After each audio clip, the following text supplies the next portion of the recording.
Hi everyone and welcome back to my channel. So I'm back with a little video today which is a bit different from what I'd usually do, and it's something that I get asked about quite a lot. Before we start filming though, just want to apologise for my really busy road, and also in case this little one, come here Yorkie, distracts us. But he's my doggy that I look after from Borrow My Doggy, if any of you've used that app before, and I absolutely love him to bits.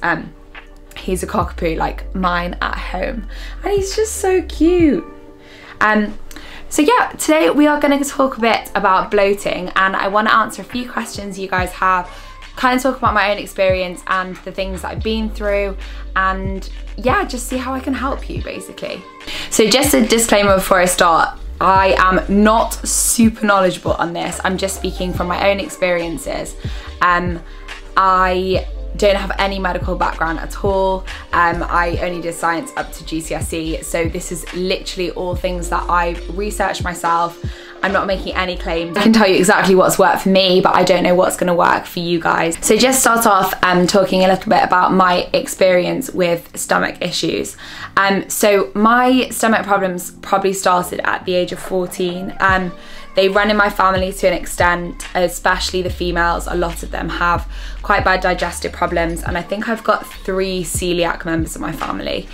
So just to try and put this into perspective. So probably at the age of 14 was when I first started experiencing bloating.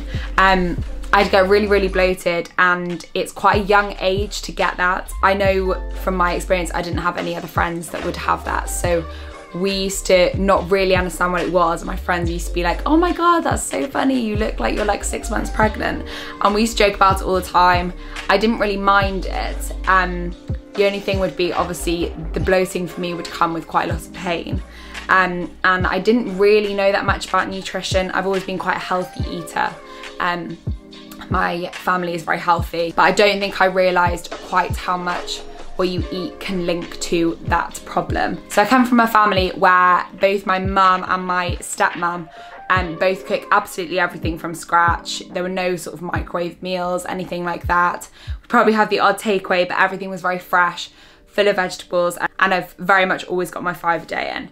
So when I first started experiencing bloating, I really had no idea what was going on. I don't think my family really understood what to do. It wasn't until it sort of started to get quite bad that I went to the doctor, and they told me that I have developed IBS and it will probably be something that I'll have to deal with my whole life. Now I know from putting up that question box thing, a lot of you asked how to deal with IBS, and I'm hoping to sort of answer that as we go along through this video. But I think just from the amount of people that said, how do you deal with IBS, it shows an awful lot of people do suffer from IBS.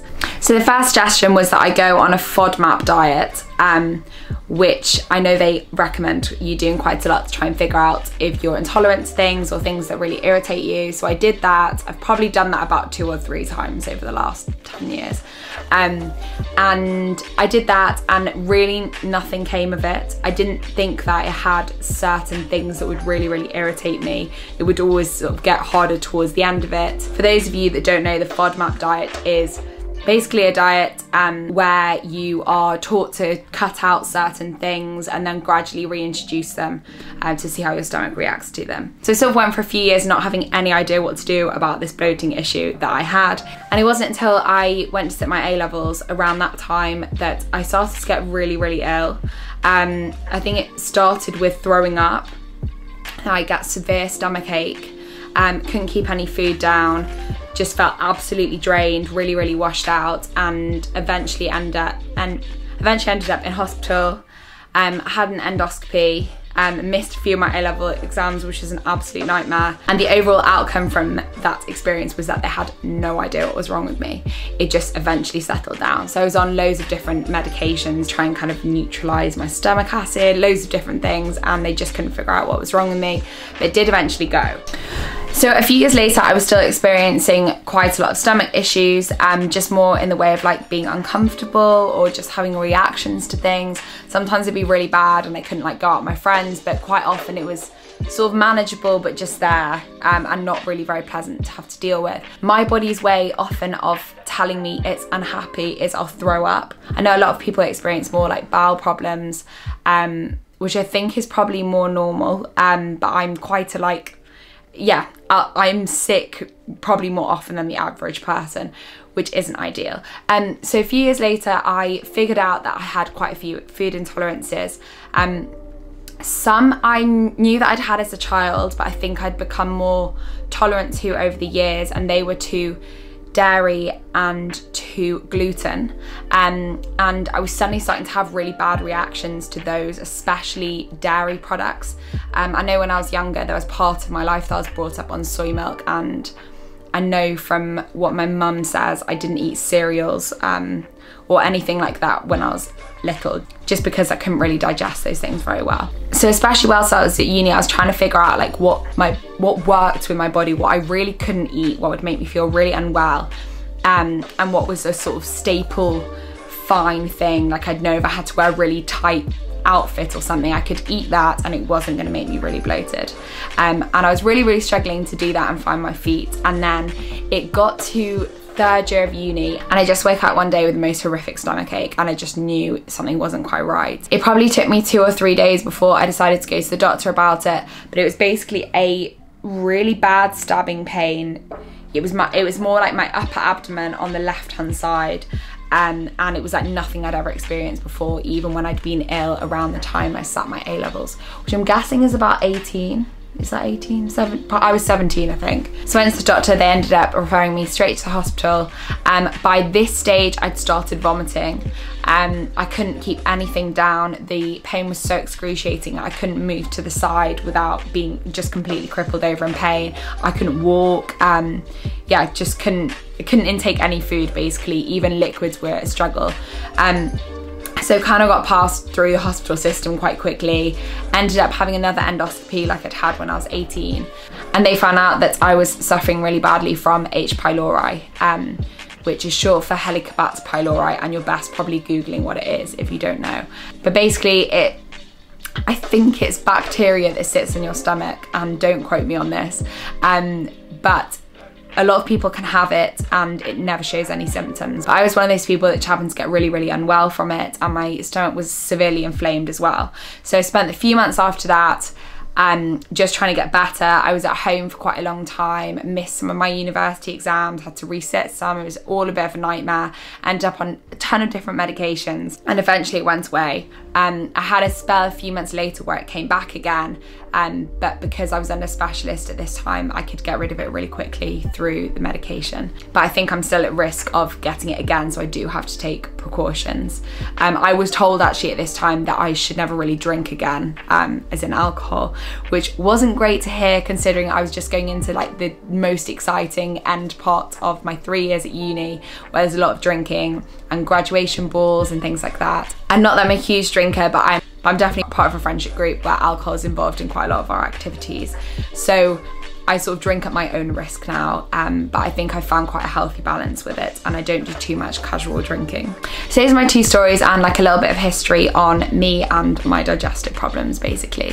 So one of the questions with my H. pylori story were, what were the telltale signs?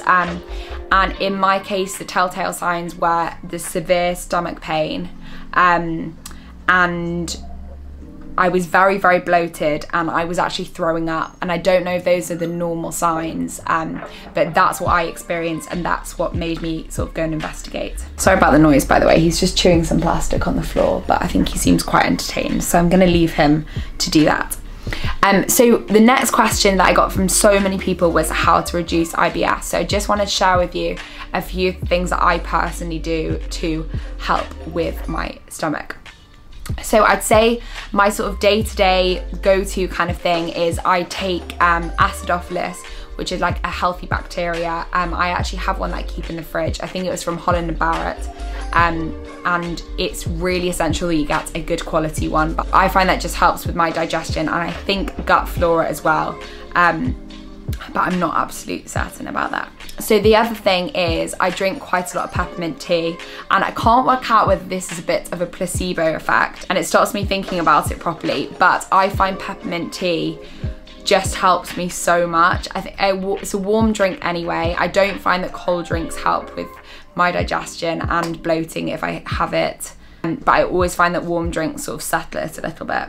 With peppermint, I think it basically reduces the bloating by kind of soothing everything inside and your intestines. I don't know exactly how effective it is, as I said, but it really works for me. So I would recommend giving that a try if you can, and even starting the day with that, or I have it at night time and I just really love that. I also find that a good quality peppermint tea works much better than sort of a really cheap one from the supermarket. So I would invest if you are suffering with problems. The other thing that I have for on the go is peppermint tablets, and they are like chewable ones. They're not as effective, but I do find that they reduce it a little bit.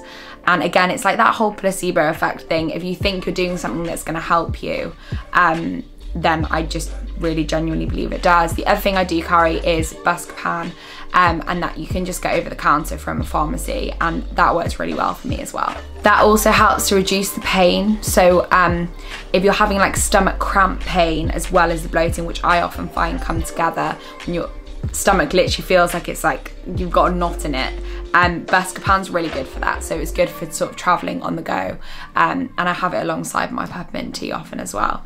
So last thing that I wanted to talk about in relation to my digestive problems and how I think I have really fixed the way that my stomach deals with digesting food. That comes from a podcast that I listened to, and it's by Venetia Faulkner, who go and give her a follow if you have Instagram, because she's absolutely amazing. She does loads on sustainability and things, but I love her podcast. And she interviews Jasmine Hemsley, who's one of the 2 Hemsley sisters. So in this podcast, Jasmine Hemsley talks all about Ayurveda and Vedic living. And I have to say, I don't actually know much about it. It's something I really, really want to learn more about. She's very much based her diet on this historical way of life, which is called Ayurveda. And I've just typed it into Google just to be able to tell you a little bit more about it. But it's based on the idea of balance in bodily systems and uses diet, herbal treatments and yogic breathing. So it's quite closely linked to yoga and the practices there. But the bit that really resonated with me was balancing your body. And I was always someone who was brought up on a lot of like fresh fruit and fresh veg. And I have completely changed how I eat just based on listening to this podcast, and it's really, really worked for me. So I thought I'd try and share with you a few things that I learned.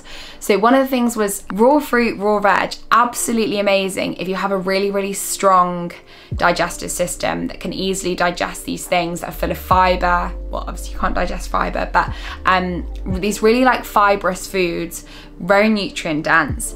And I would always find, I love the taste of them and I'd eat them often, and they would cause a lot of my bloating. I'd find it really difficult to not be bloated after eating an apple, or a salad, however filling it was, would leave me with like a stomach out to here, and I never really understood it properly. She talks all about slow cooking food and how, for example, eating a stew that maybe has cooked vegetables in, which are often seen as vegetables that don't have quite so many nutrients in, can be much more easily digested by someone that doesn't have strong digestion like myself than a salad or a cold smoothie would do.